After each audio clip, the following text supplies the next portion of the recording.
veamos, si no, bueno, la siguiente semana, y ya, vemos los ejercicios. Ok. Muy bien, entonces.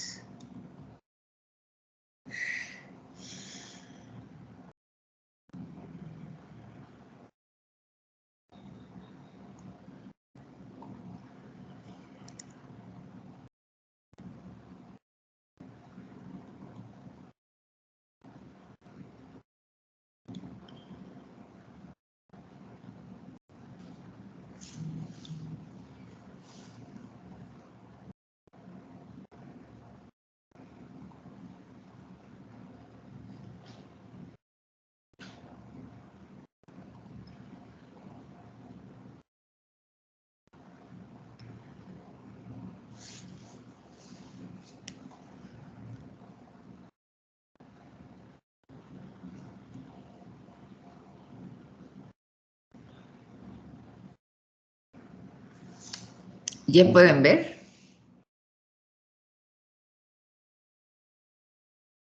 Sí, maestra. Sí.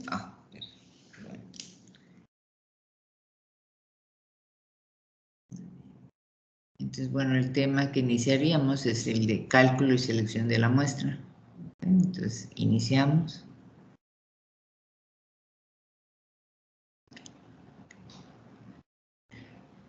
¿Ustedes ven bien el tamaño de la diapositiva?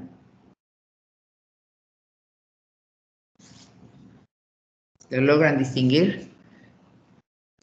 Sí, maestra. Sí. Sí se ve. Sí se ve, sí se logra distinguir. Bueno, pues, entonces, ¿cuándo nosotros tendríamos, sí, cuando estamos diseñando nuestro protocolo, cuándo tendríamos que utilizar esta alternativa de cálculo y selección de la muestra? ¿Alguien tiene alguna idea de por qué en algunos casos la utilizamos?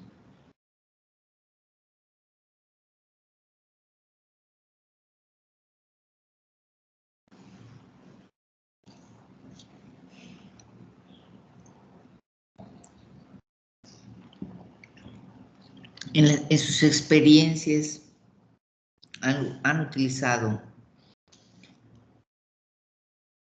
cálculo o selección de la muestra.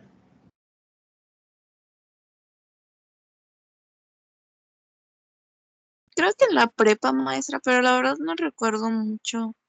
O sea, en la preparatoria usaron, o sea, bueno, aplicaron todo lo que es la descripción de los cálculos, ¿no?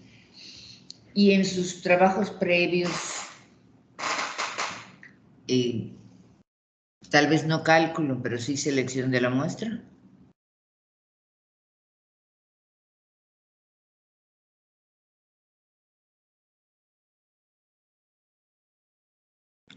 Maestra, la selección de la muestra es elegir un apartado específico de nuestra población, ¿no?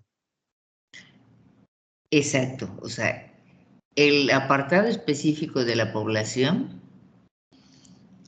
es la muestra, ese conjunto de sujetos que vamos a utilizar en nuestro trabajo de investigación, que vamos a incorporar a nuestro trabajo de investigación. Ese conjunto que sacamos de la población va a ser nuestra muestra. Si nosotros hacemos una serie de cálculos para definir cuántos van a ser, ese es el cálculo de la muestra. Y el otro procedimiento es quiénes son los que van a incorporarse, y esa es la selección de la muestra. O sea, si ustedes hicieron en algún momento de este proceso de formación algún estudio, donde dijeron, bueno, tenemos 100 personas, pero solo podemos por ahora, ¿sí?, realizar nuestra investigación en 25. ¿Sí? O sea, nosotros definimos el número, no lo calculamos, lo definimos. Ahora la selección va a ser ¿cuál es 25 de los 100? ¿Sí me estoy explicando? Sí, o sea, podría ser, por ejemplo, aquellos 25 que cumplan con alguna característica específica, ¿no? Exacto, eso, que cumplan con la característica específica, y no sé si van a ser hombres, mujeres, o que tengan una cualidad, la que estemos nosotros tratando de, pues, de explicar, ¿sí? Esa es la selección de la muestra. Pero dentro de la selección de la muestra hay metodología para hacerlo. Tiene nombre lo que nosotros hacemos, ¿sí? Dentro de la selección. Usualmente lo hacemos, pero no le ponemos el nombre. Si ustedes revisan todos los artículos, dicen, el cálculo de la muestra o la muestra estuvo constituida por 50 sujetos, a los cuales se les seleccionó de manera aleatoria. Bastante hemos leído. Ahora, nosotros tendremos ahora la oportunidad de comprender y de revisar qué es aleatorio. O sea, cuáles van a ser aquellos procedimientos en los que la palabra aleatorio tenga una forma de ser seleccionada. Si no se cumple, no es aleatorio. Serán a conveniencia, tendrán otra forma en la que nosotros lo identificaremos, pero no cumplirá con ese concepto de aleatoriedad. Eso es en términos generales, ¿sí? Solo para que recordemos que hemos hecho en algún momento selecciones de muestra. Y si hemos aplicado la fórmula, pues hemos hecho cálculos de muestra. O sea, son dos momentos diferentes. Uno es el cálculo, cuando yo aplico ciertas fórmulas para determinar el número que requiero. Y la selección es ese procedimiento por el cual yo voy a seleccionar, como lo dice, los sujetos que van a estar incorporados a mi estudio. Sí, vamos entrando en el tema. Bien. Entonces dice, vamos a empezar a ver por qué hacemos, ¿no? ¿Por qué lo hacemos y cuáles son los elementos que podremos utilizar para hacer tanto los cálculos como las selecciones? Dice, el objetivo de cualquier encuesta, usualmente es cuando tenemos muchos sujetos y no podemos estudiarlos a todos, ¿no? ¿Cuál sería la diferencia cuando nosotros hablamos de población y muestra? ¿Sí? Las fracciones, o sea, son todos y la muestra es solo una parte. Exactamente. Así es. Y una población, no estamos hablando de una población, no estamos hablando de una comunidad. Estamos hablando de una población de sujetos o de objetos, dependiendo de lo que vaya a incluirse en nuestro trabajo de investigación. O sea, una población son todos los elementos que conforman la Facultad de Medicina, todos. ¿Sí? Esa es una población. Una población son todas las personas que están en el hospital Orán ingresados. O sea, nosotros definimos a las poblaciones y de ahí vamos a hacer todos los procedimientos necesarios para calcular muestras y seleccionar muestras. O sea, una población es una escuela, una población es una ciudad o puede ser una colonia. ¿Sí me expliqué? Entonces, el objetivo de cualquier encuesta por muestreo es realizar inferencias acerca de una población, de la información obtenida de la muestra. Cuando nosotros escuchamos la palabra encuesta, se está refiriendo a una muestra. Cuando nosotros escuchamos la palabra censo, se está refiriendo a una población. Las inferencias en las encuestas por muestreo usualmente se utilizan para estimar ciertas características numéricas de la población, como la media, el total, la varianza, a las cuales se les denominan parámetros. Recordemos en las primeras presentaciones, parámetros. Un estimador es el que se utiliza para estimar un parámetro. Y el ejemplo, bueno, que nos ponen aquí es que la Y barra estima la mu. Nosotros sabemos que la Y barra es un estadístico y la mu es un parámetro, porque es un valor obtenido de la población.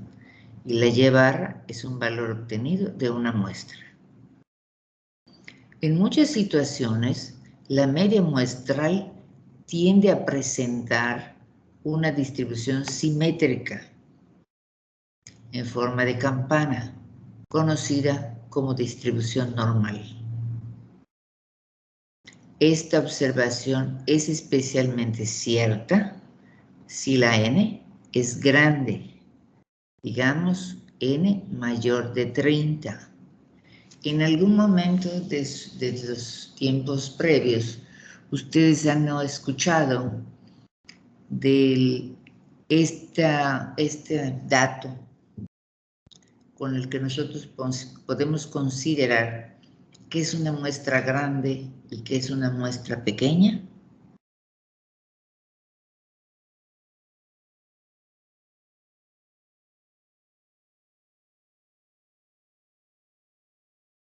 Solo por un número.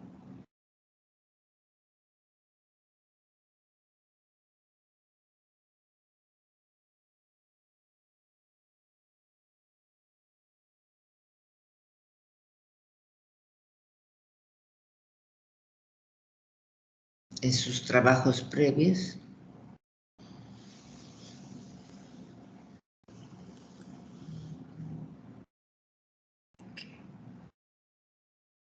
Entonces, en esto, lo que está diciendo este enunciado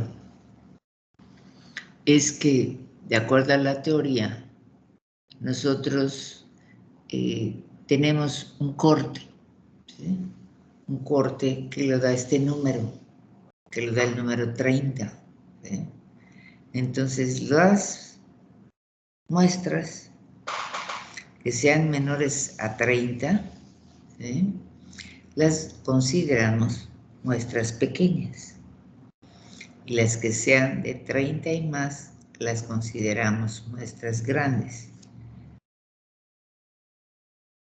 Porque conforme aumenta el tamaño de la muestra, las condiciones nos van llevando a una distribución normal.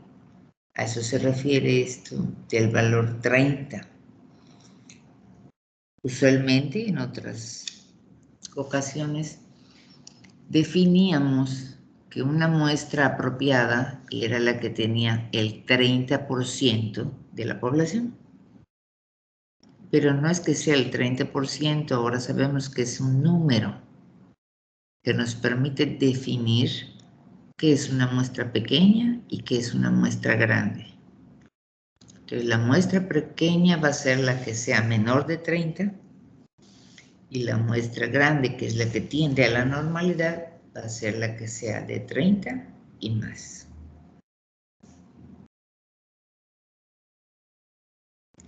Algunos términos técnicos que utilizamos cuando hablamos de estas características de muestreo, selección, cálculo de la muestra.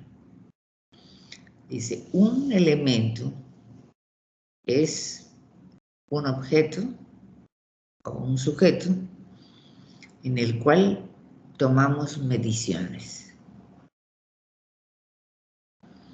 Una población es una colección de elementos o de sujetos acerca de los cuales deseamos hacer alguna inferencia. Las unidades de muestreo son colecciones no traslapadas de elementos de la población que cubren la población completa. O sea, eso siempre tenemos que tener en consideración. Cuando nosotros hacemos una selección de la muestra, ¿sí?, en cierta población, y después hacemos otra, requerimos varios, los sujetos no pueden estar en ambas, ¿sí?, en ambas selecciones. Un marco es una lista de muestreo, de unidades de muestreo. Entonces vamos a ver la importancia que tienen los marcos muestrales. Y una muestra es una colección de unidades seleccionadas de un marco o de varios marcos muestrales. ¿Alguien tendría alguna idea de qué es un marco muestral?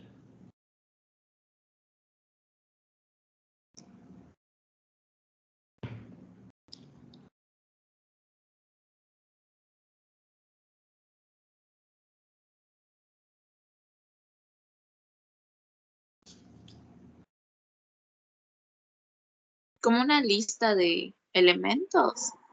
Exacto, ese es un marco muestral. O sea, un marco muestral son todas las listas de los alumnos de la Facultad de Medicina. Es un marco muestral, donde yo tengo ubicados desde el primero hasta el último alumno que está en la Facultad de Medicina. Digo facultad, todas las licenciaturas, todo lo que querramos nosotros considerar como Facultad de Medicina. Eso se especifica cuando se está haciendo el diseño. Ese es un marco muestral. Y el gran valor del marco muestral es que nos permite identificar a todos los elementos incluidos en el marco. O sea, porque podemos ubicar a los elementos en los marcos muestrales. Ahí están contenidos. Bien. Entonces, dice, obtener una muestra representativa significa lograr una versión simplificada de la población que reproduzca sus rasgos básicos en proporciones similares. O sea, cuando nosotros hacemos los cálculos y las selecciones adecuadas, podemos conseguir esto. Cuando se enuncia, cuando se escribe, cuando se afirma que nuestra muestra es representativa, incluye esto, que hubo cálculo y selección de la muestra. Cuando nosotros leemos un informe o leemos un protocolo donde se propone que el conjunto que será incluido en el estudio será una muestra representativa, está implícito o se espera, cuando siga la narrativa, que va a haber cálculo y selección de la muestra. Y van a decir cuál va a ser el tipo de cálculo y cuál fue el diseño de selección de la muestra. Okay.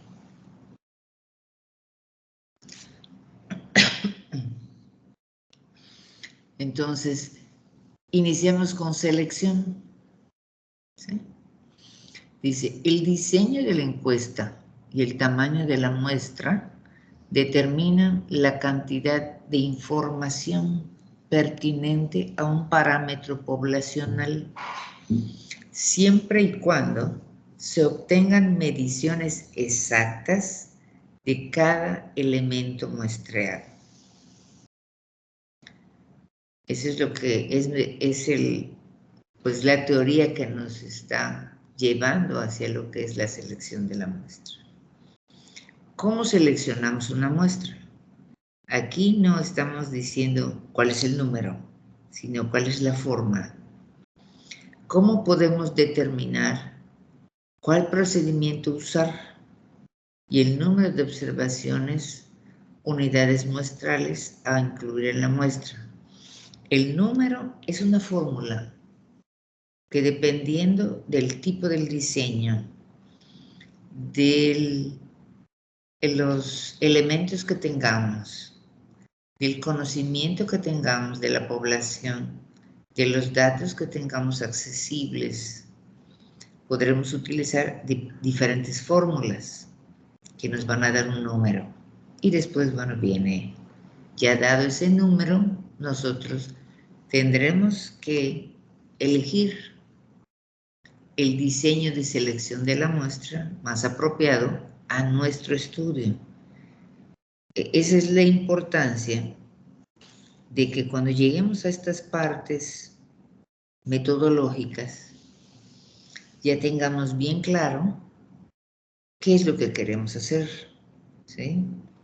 O sea, ya está bien desarrollado toda nuestra parte teórica del protocolo, ya tenemos nuestras hipótesis, ya tenemos nuestros objetivos, y esos son los elementos que nos guían hacia el cálculo de la muestra, si lo voy a requerir, hacia la selección de la muestra, de acuerdo a la pregunta de investigación y a lo que voy a obtener y a aportar. Entonces, ¿cómo seleccionamos la muestra? Depende de lo que nosotros queremos obtener para contestar una pregunta. O sea, va a depender de la información que deseamos obtener. Entonces, nosotros, para seleccionar la muestra, tenemos algunas opciones. Una opción es el muestreo probabilístico, que tiene sus técnicas, y la otra opción va a ser el muestreo no probabilístico, que también tiene sus técnicas. El muestreo probabilístico va a tener la cualidad de que nos va a permitir inferir, y el no probabilístico nos va a permitir describir. Si hay alguna pregunta al respecto, en este caso, de inferir y describir. ¿Cuál es la diferencia? No escucho. O sea, escuché que habló alguien, pero no lo suficiente. ¿Ya me escucha, maestra? Ahora sí. ¿Cuál es la diferencia de los dos, aparte de que uno es de inferir y el otro es de describir? O sea, cuando tú infieres, puedes decir que el comportamiento que encontraste en la muestra lo puedes hacer extensivo al de la población, cuando usas un muestreo probabilístico. Y cuando usas un muestreo no probabilístico, lo que te permite es describir lo que encontraste en la muestra. No puedes decir que la población de la que salió tu muestra se comporta de esa forma. ¿Ahora sí me expliqué? Sí, maestra, gracias.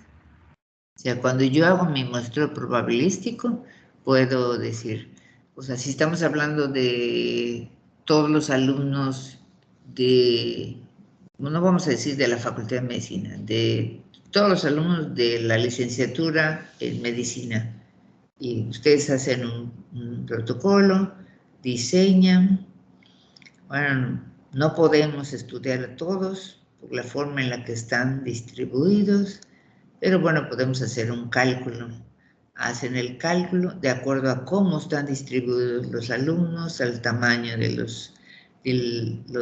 tamaño o el número de alumnos que hay en cada uno de los años, y obtienen una muestra representativa, una muestra que pueda decir que representa a todos los alumnos de la facultad. Primero va a ser de esa licenciatura. Primero va a ser el cálculo del número y luego la selección aleatoria. Tiene que haber una selección aleatoria. Entonces, esos datos después podrán decir, bueno, el comportamiento que muestre ese conjunto de datos que ustedes analizaron, pueden decir que todos los alumnos de esa licenciatura así se comportan. Pero si no se hace ese procedimiento, si ustedes deciden, bueno, vamos a estudiar 10 de primero, 10 de segundo, 10 de tercero, y los 10 primeros que lleguen, ¿sí? Bueno, ese conjunto de datos que ustedes obtuvieron solo va a poder ser aplicable a los elementos que se incluyeron en su trabajo. No van a poder decir que todos los alumnos de la licenciatura se comportan así. ¿Así es más claro?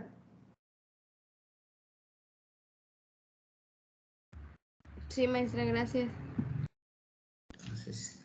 Entonces vemos que para seleccionar la muestra tenemos la opción del muestreo probabilístico, en el que nosotros, bueno, tenemos algunas técnicas para definir cuáles de esta población van a pasar a la muestra.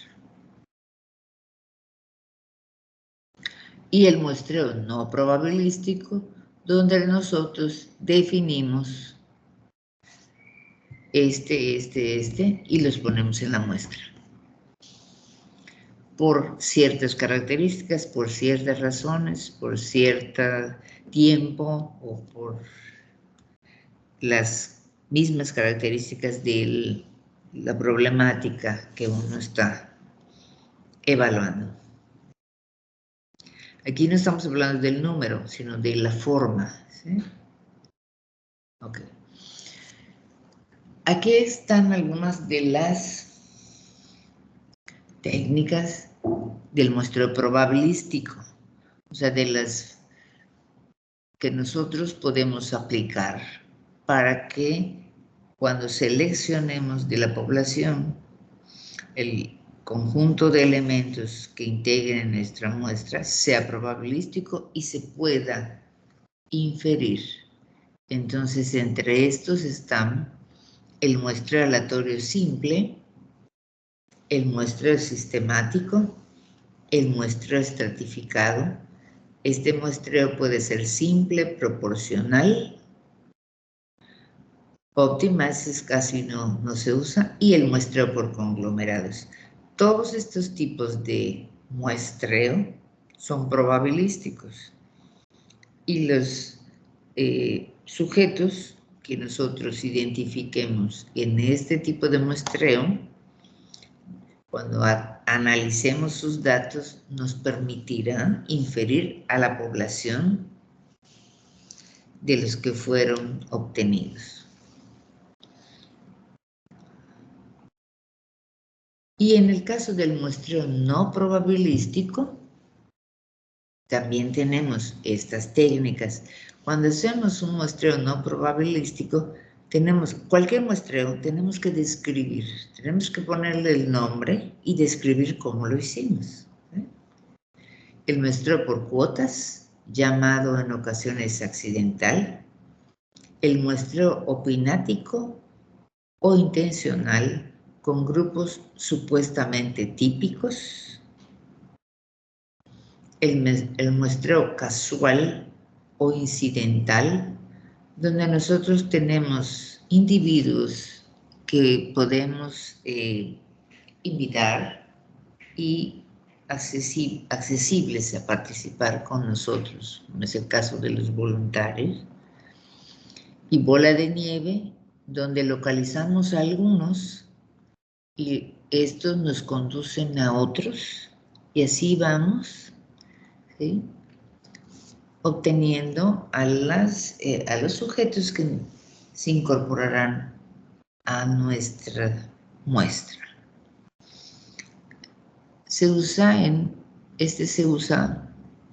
estudios cualitativos, donde nosotros invitamos a algunas personas y después de que conversamos con ellas, les pedimos que si conocen a alguien que tenga esas mismas características, pues que los invite hasta que nosotros saturamos, ¿no?, ya sea el número o la información que queremos obtener. ¿De este han escuchado o lo han aplicado?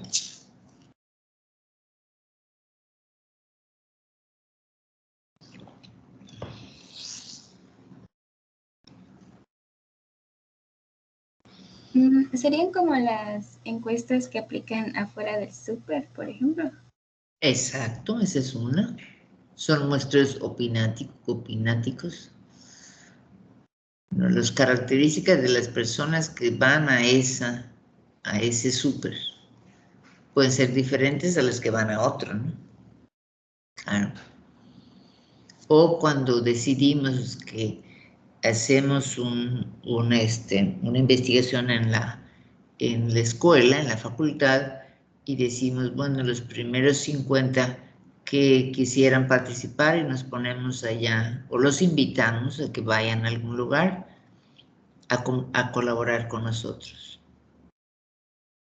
¿Sí? Van a ser voluntarios y van a ir porque quieren participar.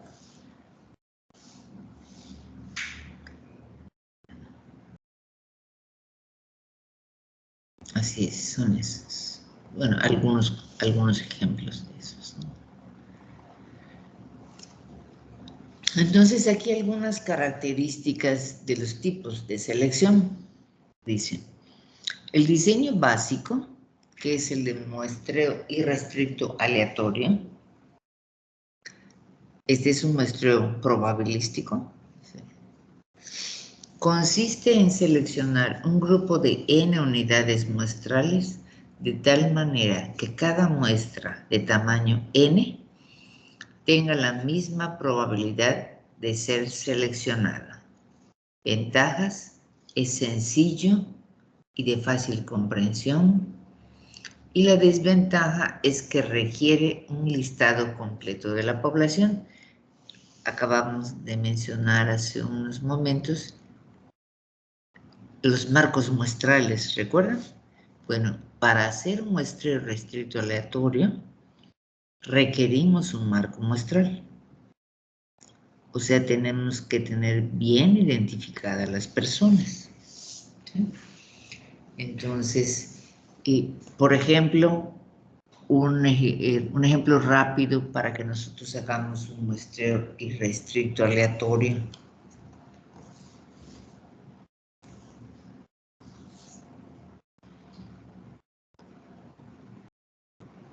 O cuáles serían las técnicas, las estrategias para hacer esto, ¿no? Bueno, nosotros podemos, en el salón, ahorita sí que somos bastantes, somos 40, ¿no? Podríamos definir un indicador en el que supongamos que no hay ningún otro elemento que interfiera.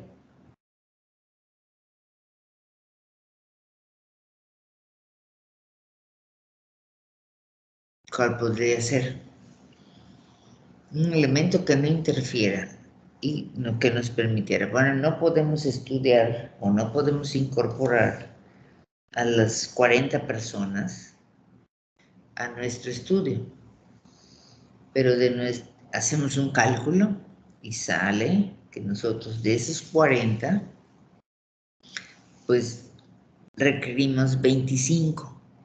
¿Eh? ¿Cuál sería el procedimiento para cumplir con este muestreo restricto aleatorio? y poder seleccionar a 25 de los 40 que estamos en el salón. ¿Cuál sería la alternativa? En el que todos tengamos la misma probabilidad de ser seleccionados para conformar una N.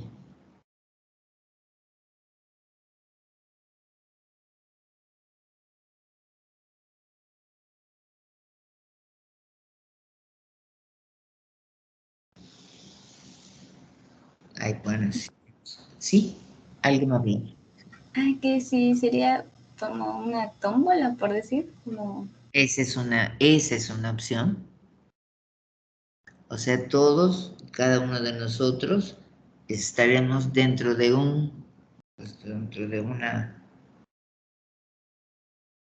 dentro de un vaso, por ejemplo, o dentro de un contenedor, y todos nuestros números estarán allá adentro y se seleccionarán, ¿sí? 25 de los 40, donde todos tengamos la misma probabilidad de estar seleccionados, porque ahí estamos todos. Esa es una forma. Entonces se van sacando los números y cumple con la aleatoriedad, porque yo no sé cuál es el nombre que va a salir, ¿no? O el número que va a salir. ¿Sí? Y pueden salir desde el primero hasta el número 40 ya. No se va a repetir ningún número en ese contenedor.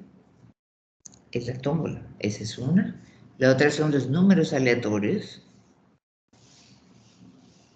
¿sí? Que pudiéramos seleccionar en un procesador o en una tabla de números aleatorios. Serían las alternativas para que nosotros pudiéramos cumplir con la aleatoriedad. Si así fue seleccionada nuestra muestra, es aleatoria. ¿Sí? Esa es una opción. Para que digamos que es un muestreo irrestricto aleatorio, porque la característica que vamos a incluir en nuestro análisis no depende ni de la edad, no depende del sexo, o sea, no depende, es completamente independiente de cualquier otra variable. Cuando la analicemos, va a ser independiente de cualquier otra variable. No va a influir en ella, que al analizar, es que en hombres o mujeres se comporta diferente. Es que por grupo de edades se conforma diferente. No, tiene que ser una variable en la que no haya otra variable que influya en su comportamiento. Sí me estoy explicando.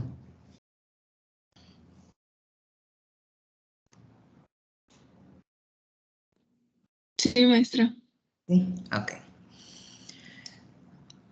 Es sencillo, fácil. Maestra. Sí, perdón, sí, claro.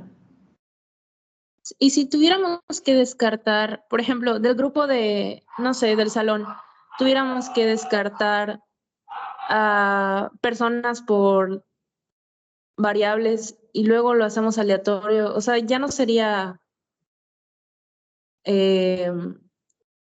o sea, si tenemos que tomar a ciertas personas, por ejemplo, solo nos interesan los que tienen 20 años, entonces los seleccionamos y después ya no sería aleatorio, o ¿cómo?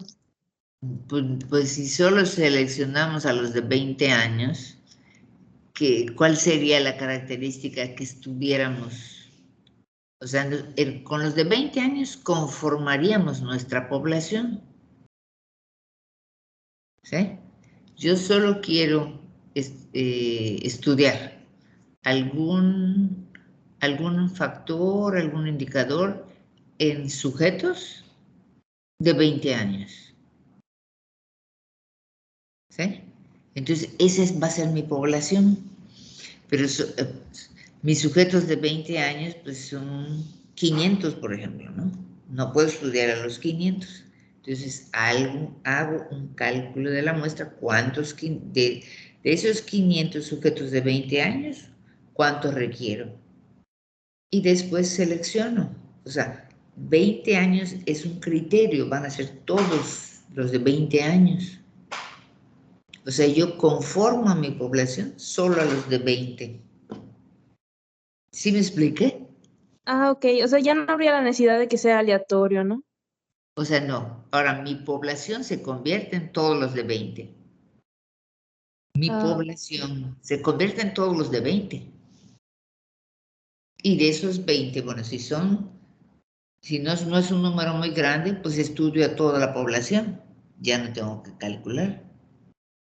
Ahora, si son demasiados y yo no tengo el tiempo, los recursos, entonces haré un cálculo y selección. De esos 500 de 20 años necesito solo 100, pues bueno, ya hice mi cálculo y sale que requiero 100. Ahora, ¿cuáles 100? Y entonces hago la selección de la muestra. Pero 20 es una característica que los convierte en población. Así planteado como está. O sería ya otro tipo, ¿sí? Otro tipo en el que tú estás queriendo identificar el comportamiento de los de 20 con respecto a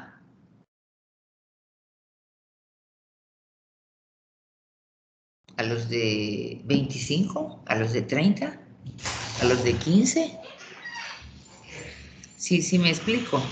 Para que entonces es otro tipo de comportamiento donde hay una variable que está influyendo en la otra. Entonces ya pasamos a otro tipo de muestreo donde es un muestreo estratificado, donde tú vas a tener a los de 20 y a otros, dependiendo de lo que tenga tu diseño. Sí me estoy explicando.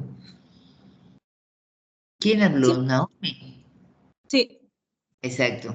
Depende de lo que pida tu estudio, tú definirás, bueno, aquí no importa la edad, no importa el sexo. O sea, lo que yo estoy evaluando es, por ejemplo, las calificaciones que tienen en ese conjunto de datos. Entonces, no importa la edad, no importa el sexo, si yo considero que es así. Ahora, si yo considero que hay otro elemento que está modificando lo que quiero estudiar, entonces pasa a otro tipo, ¿sí? Ya no va a ser un irrestricto aleatorio, va a ser otro, donde voy a incluir otros elementos. Por ejemplo, si en toda tu bibliografía, todos tus antecedentes teóricos dicen que tu problema, el problema que estás tratando de explicar, que el comportamiento de los de 20 años es muy específico, comparado con qué, ¿no? Porque tienes, bueno, el comportamiento de los de 20 años, pero ¿con qué? Con diferente a los de 25, diferente a los de 30, entonces haces estratos, divides a tus grupos por edades y esos ya son estratos para ver el comportamiento de lo que estás estudiando de acuerdo a la edad. O si el programa de investigación dice que se comporta diferente en hombres, mujeres, entonces también son estratos. Se hace un cálculo para hombres, un cálculo para mujeres, se seleccionan hombres, se seleccionan mujeres y se llevan los análisis haciendo, esto es un estudio comparativo, ¿no? Sí me estoy explicando. Todo depende de lo que diga el diseño.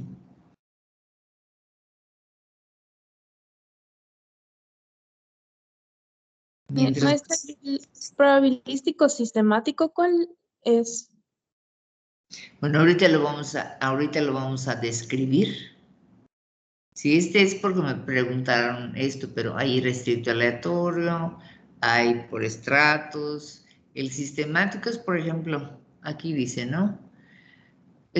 Cuando en una lista de registro en tarjetas de archivo se selecciona un nombre del principio de la lista y luego cada 10 o 15 nombres después del anterior se obtiene una muestra sistemática. O sea, nosotros decidimos, bueno, necesitamos a 100 personas de las 500. Entonces tenemos que definir cuál va a ser la primera, o sea, el primer número, y cada cuándo vamos a incluir al siguiente. Y así lo hacemos. O sea, bueno, el primer número que incluiremos, el primer sujeto que incluiremos va a ser el número 20. Y después lo haremos cada 15. Entonces va a ser el 20, el 35, y así iremos obteniendo a los que estarán conformando nuestra muestra hasta que cubramos el número del cálculo que hicimos. Y esa es una muestra sistemática, aleatoria, porque hay un procedimiento. ¿Qué es lo que a veces nos falta? Lo hacemos, pero no describimos cómo lo hicimos. O sea, lo que se recomienda cuando viene esa parte metodológica, tanto en el protocolo como en los informes, es cómo lo hicimos. O sea, si fue una muestra sistemática, tendremos que decir, bueno, fue una muestra sistemática. En la teoría las personas ya saben que es una muestra sistemática, pero hay que escribir. O sea, el cálculo de la muestra requirió que para cumplir los objetivos requeríamos 100 personas, las cuales fueron seleccionadas a través de un muestreo sistemático. Eso hay que decirlo. Porque ya en la teoría las personas saben qué es un muestreo sistemático.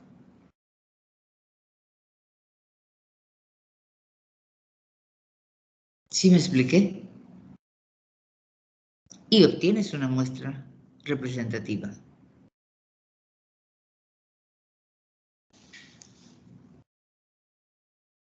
¿Sí me expliqué, Naomi? Sí, maestra. ¿Sí? Bien. Y la ventaja de este tipo es que no necesita un listado de la población, porque conforme vayan viniendo las personas, los vamos incorporando. Lo que tenemos que tener es ese criterio. ¿Con cuál empezamos y cada cuándo? Hasta terminar con los que requerimos. Dice, cuando existe el conocimiento de que alguna característica pueda hacer variar la información que se desea obtener, se pueden dividir los elementos de la población y seleccionar una muestra restricta aleatoria de cada grupo, lo que habíamos mencionado, lo que da como resultado una muestra aleatoria estratificada, cuando identificamos algo que nos pueda dar diferencias. ¿Qué ventajas tiene este tipo de selección? Tiende a asegurar que la muestra representará adecuadamente las variables seleccionadas, se obtienen estimaciones precisas, y aquí el detalle es que se debe conocer la distribución de las variables utilizadas para la estratificación, y los análisis son algo un poco más complicados que los anteriores, que son más sencillos. O sea, conforme nosotros vamos involucrando más elementos en lo que estamos obteniendo, hacemos un poco más complejo el análisis. Eso es lo que sucede. Este es el otro. Acá hay otro. Un procedimiento, ponen económico porque es para grandes poblaciones. Puede ser mostrar familias específicas, edificios, manzanas, obteniéndose la información de cada elemento dentro de la unidad seleccionada. Esta técnica es llamada muestreo por conglomerados. Un supuesto es que cada unidad seleccionada, conglomerado, es similar a la otra, pero que los elementos que la conforman son bastante heterogéneos. O sea, nosotros seleccionamos los conglomerados con ese supuesto de que uno es similar al otro, pero dentro de cada conglomerado los elementos son diferentes, son heterogéneos. Es muy eficiente cuando la población es muy grande y dispersa. No es preciso un listado de toda la población, solo de las unidades primarias. Y su desventaja es el error estándar es mayor que en el muestreo aleatorio simple o estratificado y el cálculo del error estándar es complejo. Sus análisis son complejos. Los análisis de este tipo de datos que se obtienen son complejos. Aquí hay algo que nosotros usualmente escuchamos, que es muy común escuchar que se hacen este tipo de análisis, este tipo de muestreo por conglomerados, y no se le da ese nombre, ¿sí? Pero se hace cotidianamente, digo cotidianamente cada ciertos años, y para obtener diferente información. Es parte de lo que utilizan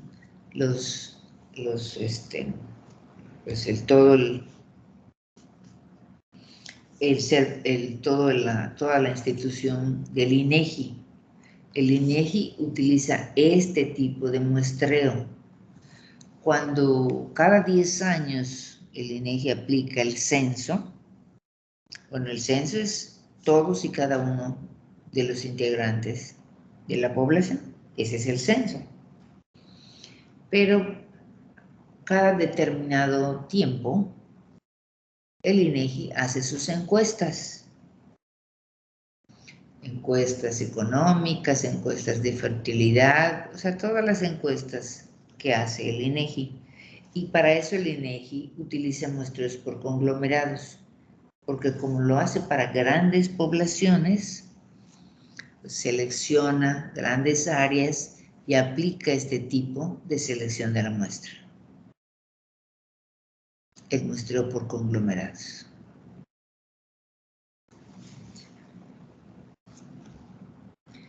A ver qué más nos dice de muestreo. Algunos otros elementos que nosotros debemos considerar y que influyen en la información que nosotros vamos a obtener. Bueno, ya vimos que algunas fuentes de error, ¿sí?,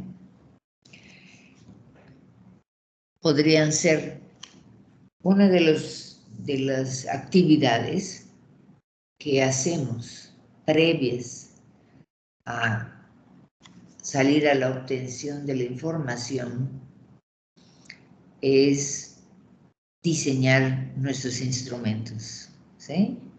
Eso es muy importante porque los instrumentos, o sea, todos los cuestionarios o todos los elementos que nosotros vamos a utilizar para obtener información deben de ser consistentes con el problema de investigación con los objetivos para que nos permitan, con esa información, contestar. Es muy importante el diseño de los instrumentos porque ese elemento, ese instrumento va a obtener todas las variables, va a ser indicadores, todos los elementos que va a tener, todos los datos que vamos a utilizar al procesar, contestar nuestros objetivos. Entonces sí debemos de ser muy cuidadosos en esos diseños, ¿sí? Porque cuando empecemos a procesar información y a obtener datos, debemos de contestar los objetivos. Y si nuestro diseño no estuvo bien consistente con lo que queríamos obtener, puede suceder que tengamos muchos datos que no sean necesarios para contestar los objetivos, y también puede ser que no hayamos recolectado datos que requeramos para contestar los objetivos. Por eso es importante, una de las fases más importantes es el diseño de los instrumentos. Cuando nosotros hacemos entonces el diseño de los instrumentos, tenemos que tener en consideración estas fuentes, ¿no? Que va a haber algunos casos donde no nos van a responder. Por eso se hacen los ensayos, ¿no? Y las pruebas de los instrumentos para ver cómo hacemos las preguntas, cómo enunciamos lo que queremos obtener. Entonces, la no respuesta es uno de los que tenemos que considerar. Y otra es la respuesta incorrecta. O sea, cuando esto sucede, cuando tenemos no respuesta o respuesta incorrecta, pues habrá que revisar el instrumento para identificar cómo estamos preguntando. ¿Sí? Cómo estamos preguntando para que esté sucediendo eso. Y ya vimos, bueno, que otra fuente de error es el sesgo de selección, que acabamos de revisar. Otros aspectos que tenemos que tener en consideración, eso es antes de salir a buscar la información, que las personas que van a aplicar los cuestionarios deben ser personas que conozcan los cuestionarios. O sea, deben de ser entrevistadores adiestrados. O sea, cuando nosotros vamos ante una persona, debemos de conocer muy bien nuestro cuestionario, porque habrá ocasiones en las que conversaremos con la persona, estaremos preguntándole y tenemos que saber muy bien qué estamos preguntando, ¿no? Es muy importante también tener esa conducta cuando hacemos los cuestionarios de estar mirando a la persona, porque tenemos nuestro lenguaje verbal y nuestro lenguaje corporal. Entonces es importante tener presente esto, ¿no? Entonces tenemos eso, ver entrevistadores adiestrados, o sea, que tengan conocimiento y agilidad a la hora de obtener la información. La otra es la verificación de los datos. O sea, un grupo, una o dos personas hacen la obtención de los datos. Debe de haber otra persona que supervise la recolección de la información y otra que revise la captura. Porque ya que está lleno el cuestionario, hay alguien que va a capturar. Bueno, pero el cuestionario también puede tener errores a la hora o inconsistencias, y alguien lo tiene que verificar. Y cuando se captura, puede suceder algo similar. era un 10 y pusimos un 100, o era un 10 y pusimos un 1. O sea, hay que verificar. Y los verificadores deben de ser diferentes de los que obtuvieron la información. ¿Sí? Porque cuando vas obteniendo información, pues hay una cantidad de números que se van repitiendo y pues te puedes confundir, ¿no? Entonces, alguien tiene que verificar y se recomienda que sea otra persona. Entonces, aquí nos dice esto, después de seleccionar la muestra, o sea, el componente más importante es que el instrumento, lo que habíamos comentado, el instrumento de recolección de la información esté diseñado apropiadamente. Esto es sumamente importante que nosotros sepamos cada pregunta para qué. Que esa pregunta que estoy haciendo, ¿qué objetivo va a contestar? También tenemos en consideración que hay una serie de información que nosotros vamos a recolectar para contextualizar. Eso es muy claro, ¿no? Está muy bien. Que tenemos que contextualizar, porque cuando nosotros empezamos a describir nuestra información, lo primero que hacemos es contextualizar y de ahí vamos respondiendo nuestros objetivos, hasta definir si con esos objetivos obtenidos contestamos la pregunta de investigación. Muy bien. ¿Alguna pregunta? ¿Hasta aquí?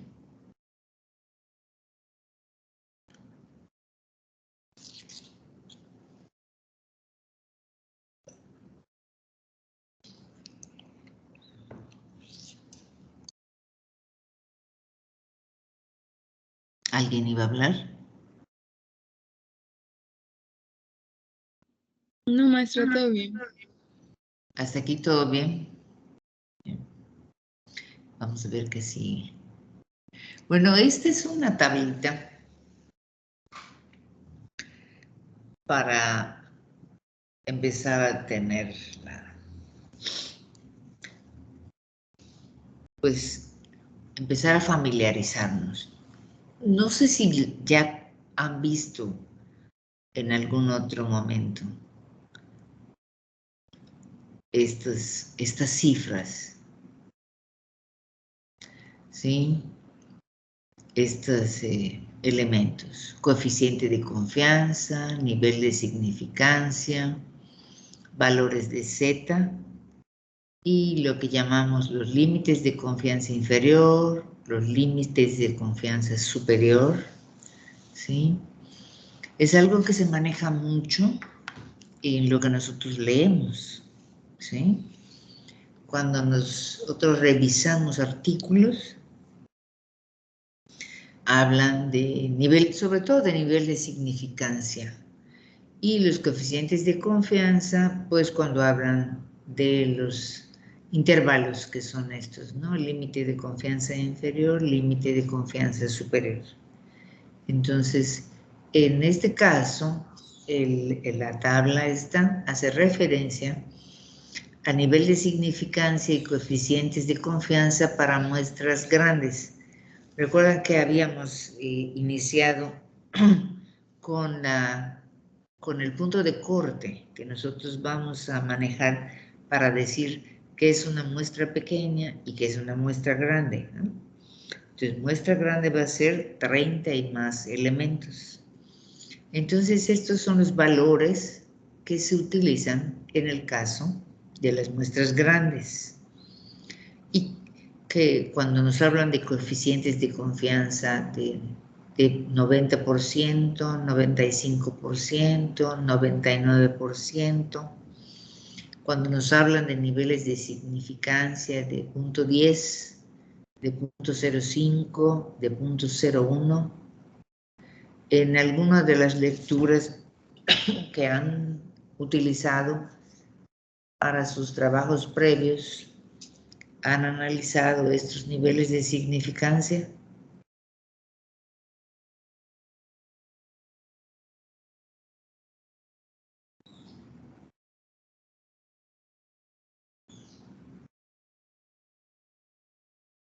No, maestra. O sea, cuando hicieron sus trabajos, fueron trabajos descriptivos y no hicieron ninguna, no hicieron ninguna mención a niveles de confianza ni de significancia, ¿no? Okay. Entonces, bueno, estos son los niveles de significancia que usualmente se utilizan y se aceptan cuando se hacen pues, los estudios, las pruebas de hipótesis, se aplican pruebas. Estos son los niveles que se utilizan, más utilizados, y el que es aceptado, mínimo error, el máximo error permitido es el de 0.05 en todos los estudios que nosotros realicemos. Este valor de 0.10 se puede utilizar, se puede aplicar, pero tenemos que explicar muy bien por qué. Y el de 0.01 o más pequeño, ¿sí? es el utilizado sobre todo en las áreas de la salud, cuando se hacen pruebas, ¿sí? De medicamentos. Son los valores más pequeños, los errores más pequeños son los que se utilizan en el área de la salud. El estándar es el 0.05. ¿Por qué estamos recordando esto? Porque son parte de los elementos que se incluyen para los cálculos de la muestra. Son parte de los elementos que están incorporados en las fórmulas de los cálculos de la muestra, porque el cálculo de la muestra es solo sustituir, utilizando estos valores y los tamaños de la población, el porcentaje que querramos, que conozcamos, y los niveles de significancia que le vamos a poner a nuestra prueba, ¿sí? A nuestro cálculo, al cálculo para obtener el tamaño de la muestra. Entonces, por eso es para empezar a familiarizarnos con los valores en el caso de las muestras grandes, ¿sí? El valor del valor de Z, cuando tenemos un nivel de significancia de 0.10 es 1.645. Cuando tenemos un nivel de significancia de 0.05, el valor de Z, este Z alfa sobre 2, pues está diciendo que estamos considerando los dos extremos, el negativo y el positivo, es de 1.96 y en el caso del 0.01, 2.58. Los procesadores nos dan las probabilidades exactas, ¿no? Pero bueno, estos son los cortes, 0.10, 0.05, 0.01. Y estos son los valores de Z en las tablas de la distribución normal. Y esta es la conformación de los intervalos de confianza, límite de confianza inferior, el valor de la media, menos el valor de Z alfa sobre 2, sobre la raíz cuadrada del tamaño de la muestra. A la izquierda es negativo, a la derecha es positivo. Y eso nos da, pues, hacer esos cálculos. Si los vamos a hacer manual, usualmente los procesadores nos sacan los valores, ¿sí? Ya en los resultados de los cálculos. Aquí la siguiente es cuando utilizamos otro tipo de cálculos de la muestra. O sea, los cálculos de la muestra son para cada elemento que nosotros querramos incluir, ¿sí? Para el tipo de estudio que estemos realizando. Hay cálculo de la muestra para proporciones, hay cálculo de la muestra para medias, ¿sí? Y en este caso nos piden los valores y están en las tablas los valores, y lo que nosotros hacemos es sustituir los valores en la fórmula, y todas estas fórmulas son aritméticas, son valores de la regla, ¿sí? Entonces, son aritméticas, algunos tienen valores negativos, algunos tienen valores positivos, pero son todos aritméticos hasta este momento. O sea, no se ven otro tipo de cálculos más complejos, ¿sí?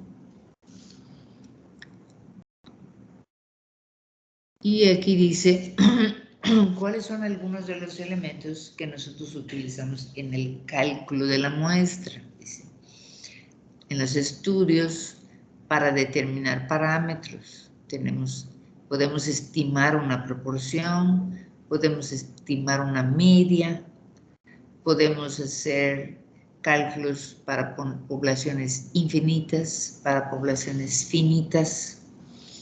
En el caso de los estudios para contrastes de hipótesis, podemos hacer las comparaciones de dos proporciones, las comparaciones de dos medias, ¿cómo ir avanzando en esto?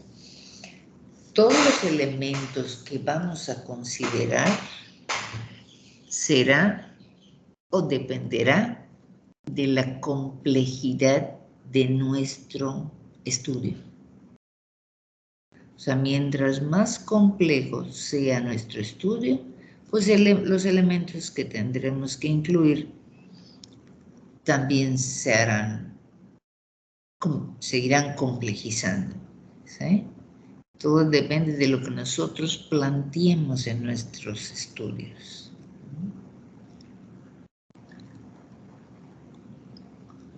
Entonces aquí dice, ¿no? Nos dan ejemplos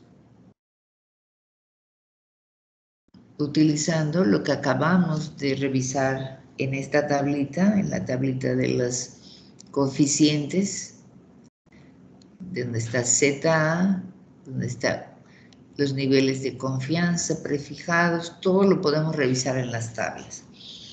Para los fines, ¿sí? Para los fines de nuestro curso, nosotros vamos a ver cálculo de proporciones. Vamos a ver cálculo de proporciones, vamos a ver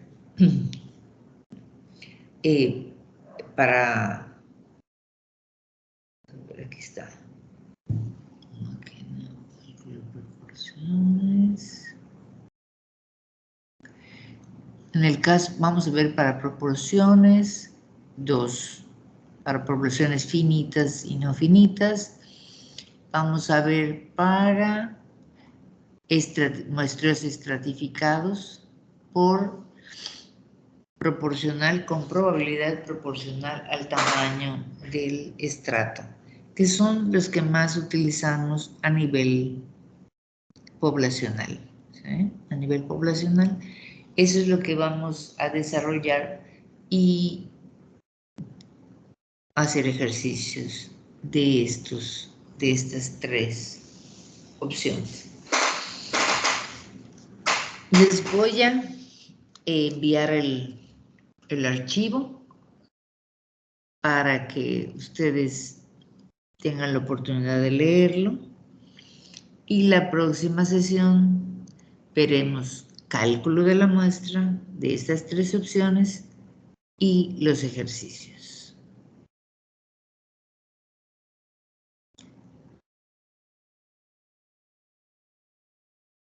¿Hasta ahí alguna pregunta? Ahorita lo que revisamos fue selección de la muestra. Todo lo que es cálculo lo vamos a ver en la siguiente sesión.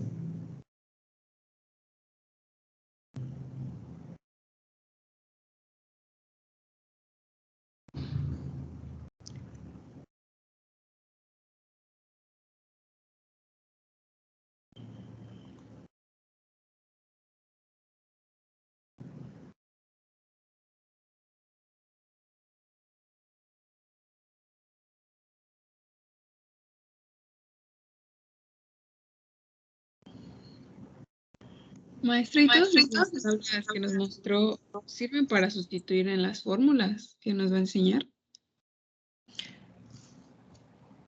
Son para que revisen.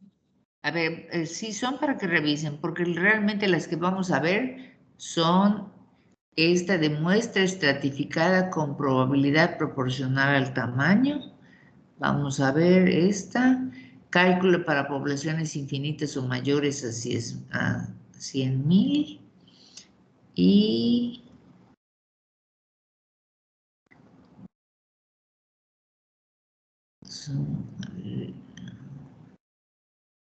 esta.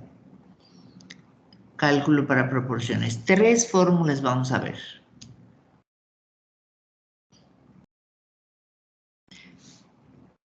¿Quién preguntó? Magnolia. Magnolia. Tres fórmulas vamos a ver, Magnolia, con sus respectivos ejercicios. 3 fórmulas.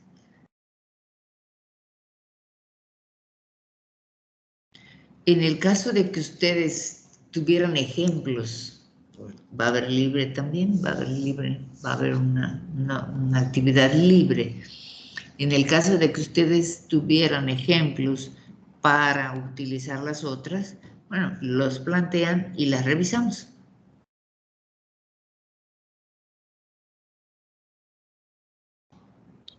Está bien, maestra. Ok.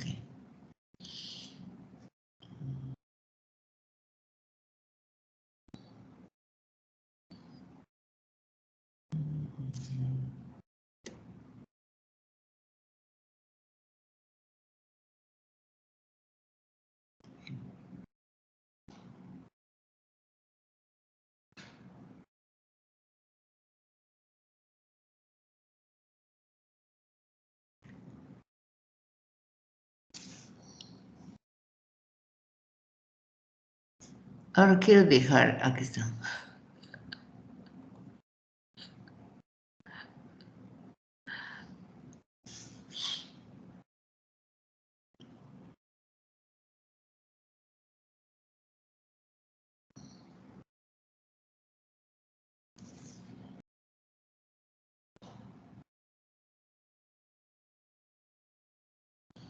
Muy bien, pues esto sería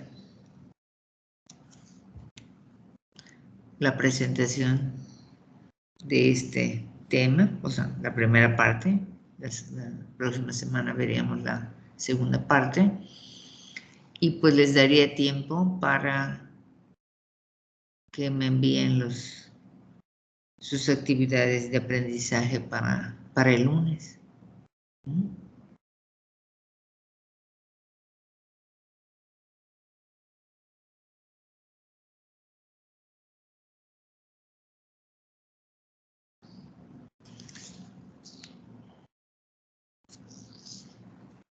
Si tienen alguna duda sobre las actividades de aprendizaje, si ya leyeron la lista,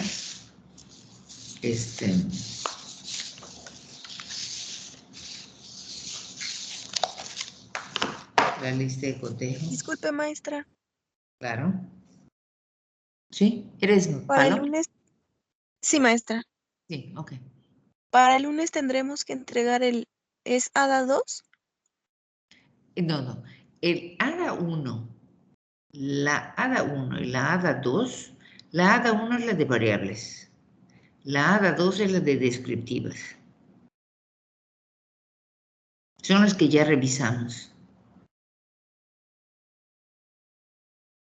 Sí, está quedando claro eso.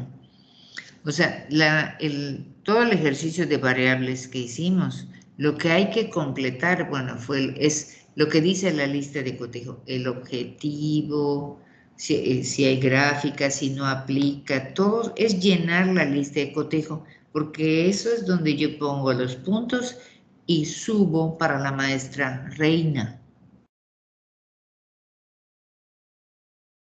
Y la ADA 2 es todos los ejercicios de descriptivas.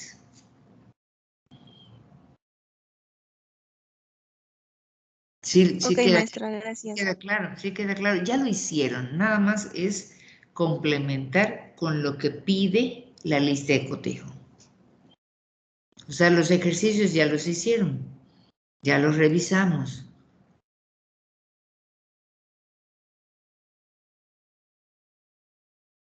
¿Es correcto? Sí, ya todos estamos en Sí, el mismo. maestra. Ya estamos en la misma, de que ya tenemos la misma información. Actividad 1, variables. Actividad 2, descriptivas. Y con lo que lleva la lista. Para que yo pueda subir. Ok, maestra, gracias. ¿Sí? Muy bien.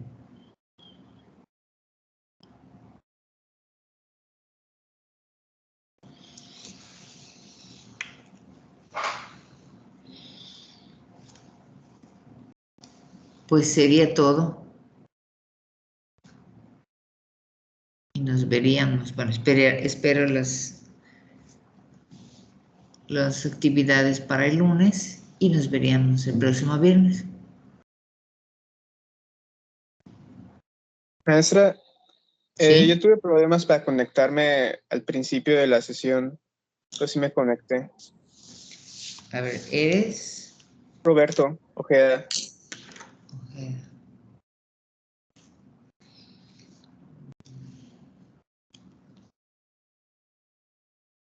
Bueno, vamos a repasar.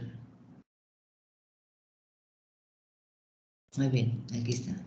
A ver, vamos a repasar. Paola. Presente, maestra.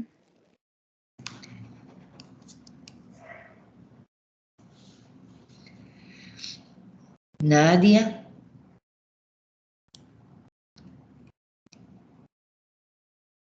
Maestra, creo que no tiene internet porque igual la estábamos tratando de localizar, pero le llegaban los mensajes. Sí que había estado teniendo problemas. Ok, no tiene internet, perfecto. Nadia, ¿verdad? Ahora, José David. Presente, maestra.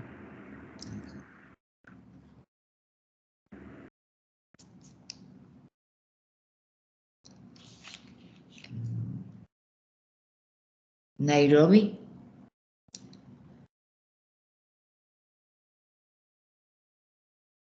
Nairobi. Bueno, hasta ahí. No hay más. Está bien.